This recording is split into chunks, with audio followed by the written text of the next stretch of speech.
पहुंचेगी महाराष्ट्र की पूरी सियासत अपने आप में बड़ा सवाल बना हुआ है। इन सब के बीच एक बड़ी खबर जल्दी से आपको दे देते हैं। देवेंद्र फडणवीस और बीजेपी की अब पैनी नजर बनी हुई है। सुप्रीम कोर्ट के फैसले के बाद एक्शन में महाराष्ट्र बीजेपी इस वक्त दिखाई दे रही है।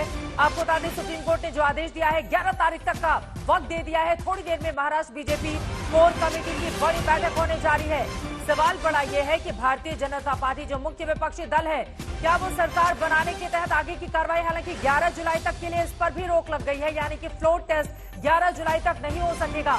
ऐसे में क्या करेगी भारतीय जनता पार्टी? थोड़ी देर में महाराष्ट्र बीजेपी कोर कमेटी की बड़ी बैठक भी होने वाली है। लेकिन वहीं दूसरी तरफ सुप्रीम कोर्ट की ओर से जो आदेश दिया गया है वो अपने आप में बेहद अहम हो जाता है। और सुप्रीम कोर्ट के इसी फैसले के बारे में और ज्यादा जानकारी के साथ संजय शर्मा हमारे संवाददाता इस वक्त हमारे साथ जुड़ चुके हैं। सीधे उनका रुख करते हुए संजय, सीधा से सवाल मैं आपसे जानना चाहूंगी, बागियों को तो राहत मिल गई है, लेकिन इसी के साथ अगला सवाल ये उठता है कि 11 तारीख के पहले क्या किसी भी तरह का फ्लोर टेस्ट हो सकता है विधानसभा में महाराष्ट्र में या फिर नहीं? इसको लेकर आज क्या जानकारी दी गई है सुप्रीम कोर्ट की ओर से?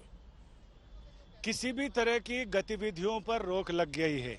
इसमें सीधा सा मैं अपने दर्शकों को बताना चाहूंगा, ना कोई सरकार बनेगी, ना कोई सरकार गिरेगी, सिर्फ सरकार चलेगी।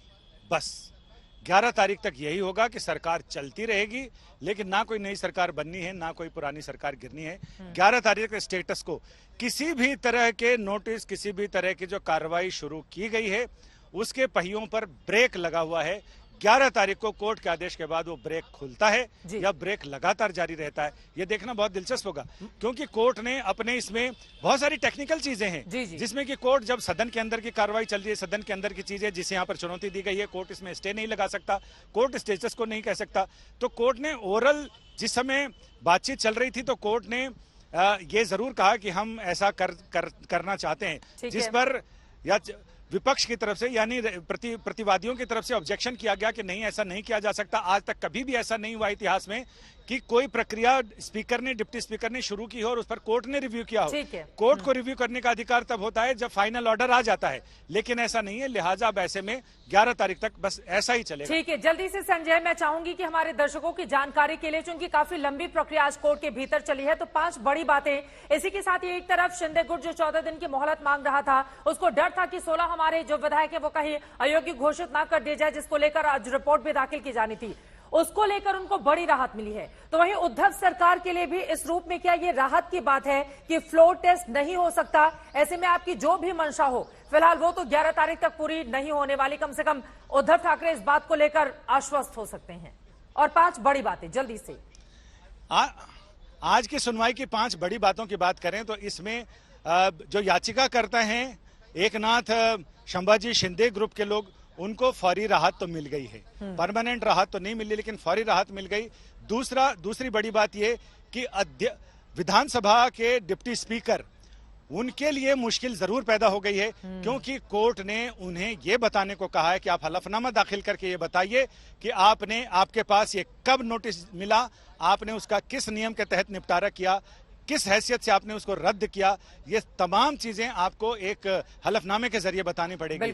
तो ये तो कुछ वैसा ही हो गया कि सरकार चाह रही थी कि उनको किसी तरह से दबा ढका कर रखा जाए, लेकिन नमाज छुड़ाने गई और रोजे गले पड़ गए। अब डिप्टी स्पीकर को तमाम चीजें पूरी जानकारी के साथ, एक एक दस्तावेज के साथ बतानी पड़ेंगी। तीसरी बड़ी बात यह कि सरकार ने ये जरूर कहा कोर्ट में कि इस बीच में अगर जो विधायक वहां पर गुवाहाटी में हैं, वो सारे बागी विधायक अगर राज्यपाल से मिलके और मांग करते हैं कि विधानसभा का सत्र बुलाया जाए और फ्लोर टेस्ट कराया जाए, शक्ति परीक्षण कराया जाए, बहुमत का परीक्षण हो, तो इस पर भी कोर्ट ने कहा कि अगर ऐसा कुछ होता है तो किसी भी नागरिक के लिए दरवाजे खुले हैं, आप आकर बता सकते हैं। चौथी बड़ी बात इसमें यह हुई कि जिस तरह से बागी विधायक वहां मौजूद हैं, कोर्ट ने पूछा कि आप 32 के तहत, जो संविधान का आर्टिकल 32 है, जो किसी भी नागरिक को, सुप्रीम कोर्ट को अधिकार देता है कोई नागरिक सीधा सुप्रीम कोर्ट आ जाए। कोर्ट ने कहा कि आप हाई कोर्ट क्यों नहीं गए? इन्होंने कहा हाई कोर्ट का माहौल सही नहीं है, वहां का बॉम्बे का माहौल सही नहीं है, वहां हमारे विधायकों को धमकियां दी जा रही हैं, उनकी संपत्तियों में आग लगाई जा रही है, लिहाजा हमने, और ये हमारे जान पर धमकियां हैं, तो उन धमकियों से बचने के लिए हम यहाँ पर आ रहे हैं, क्योंकि 32 में यह कहा गया कि अगर आपके बुनियादी अधिकारों का हनन होता है तो आप सीधा यहाँ आ सकते हैं। और 5वीं और सबसे बड़ी बात है कि 11 जुलाई तक इस मामले में स्टेटस को रहेगा, ना सरकार बनेगी, ना सरकार गिरेगी, सिर्फ सरकार चलेगी। ये 5 बातें हैं।